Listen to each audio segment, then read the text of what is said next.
Alright, let's look at two questions on the topic of data classification. Now, both the questions are similar but the answers are different because of different options. So what we will do, first we will read the question and then we will look at the concept in a summarized form, and then again we'll come back to the same question, we will discuss the answer, and in the end I will give you the hint, I will give you the shortcut trick to answer these questions. Alright, now let's read the question once. Question number 1. Which of the following is the first step in initiating a data classification program? Option number A, risk appetite assessment. Option number B, inventory of data assets. Option number C, assignment of data ownership. Option number D, assignment of sensitivity levels. Let's read the second question. The first step in the data classification is to: option number A, establish ownership. Option number B, perform a criticality analysis. Option number C, define access rules. Option number D, create a data dictionary. The question is same. In question number 1 also it is asking about the first step in initiating a data classification program, and second question is also talking about the first step in the data classification. Let's understand the concept once again in a summarized form. When we talk about data ownership and classification, the first thing and the most important step is what? Inventory of information asset. Inventory of information asset. And then accountability is established. For a particular category of data, these person are the owners. For this category of data, these are the owners. Alright, so inventory of information asset, then the accountability is established. All right, now the accountability is established. These are called as data owners or information owners. We have already discussed the difference between data owner and data custodian. Data custodian can be any person who come across the data, who has access to the data, but that person is not a data owner. For example, let's say there is a person who has the responsibility to take the backups. Now that person come across the data, but that person is not the owner of that data. That person is the data custodian. Data owner is accountable. Data custodian is responsible for protection of data. Data owner is accountable for protection of data. Data custodian is responsible for protection of data.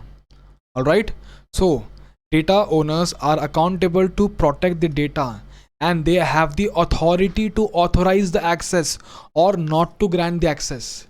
They have the authority to authorize the access or not to grant the access. Alright, then the information owner. The information owner is responsible for the information. Just wait a second. The information owner or the data owner is responsible for the information and should decide on the appropriate classification. The information owner is responsible for the information and should decide what? Appropriate classification based on the organization's data classification and handling policy. Based on what?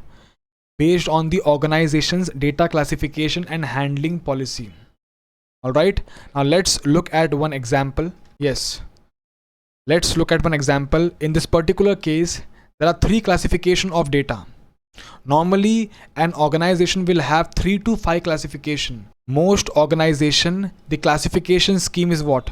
3 to 5 levels or 3 to 5 classification based on the sensitivity or criticality of the data.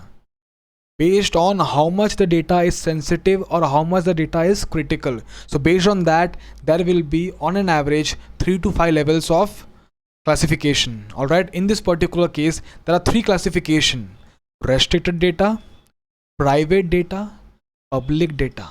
Now what they are saying, restricted data.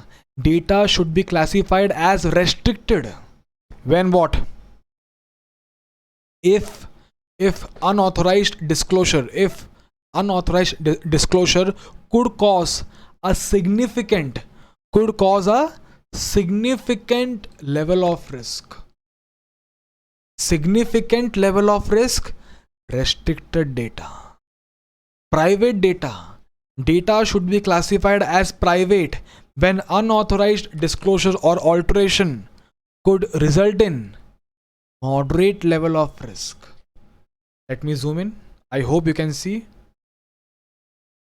over here. Significant level of risk. Restricted data. Moderate level of risk. Private data. And then the third classification in this particular case is public data. Little or no risk. Alright. Now,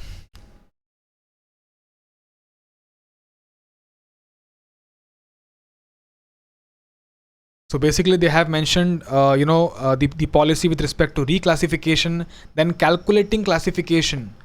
How will you calculate classification? So basically they have given you a chart based on the potential impact, security objective, confidentiality, integrity, availability, potential impact, low impact, moderate impact, or high impact.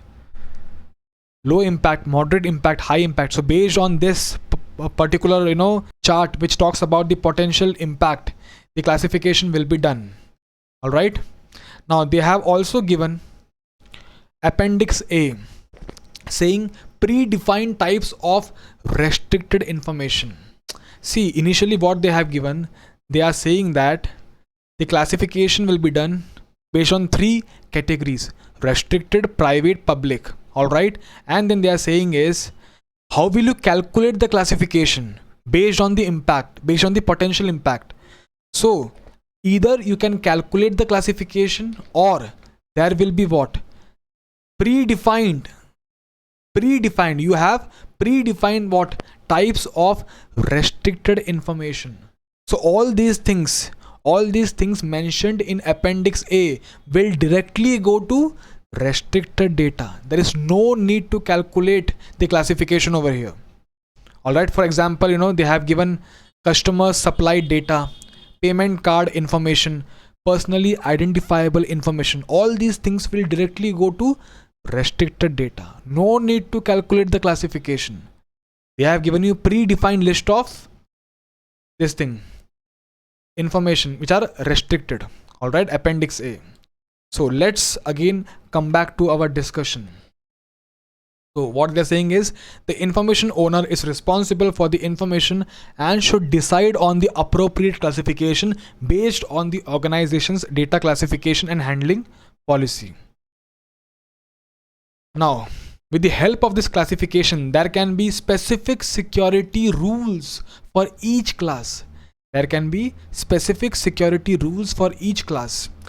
All these things will help in level of access control required, help in understanding of the level of access controls required. See, try to understand, in the end, our main intention is to reduce the risk as well as reduce the cost.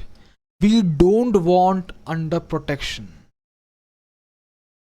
We don't want over protection. If there is under protection, it means risk is high, cost is less. If there is over protection, it means cost is high, risk is less. But we want low risk and low cost. All right. Now let's come back to the question once again. Which of the following is the first step in initiating a data classification program?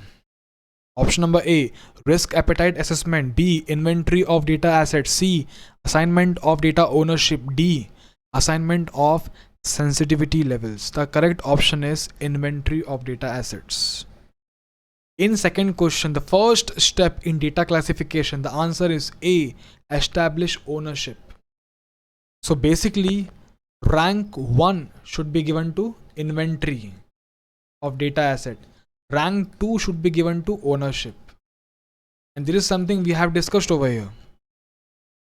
Inventory of information asset. Then accountability is established. All right. So rank 1 inventory and rank 2 ownership.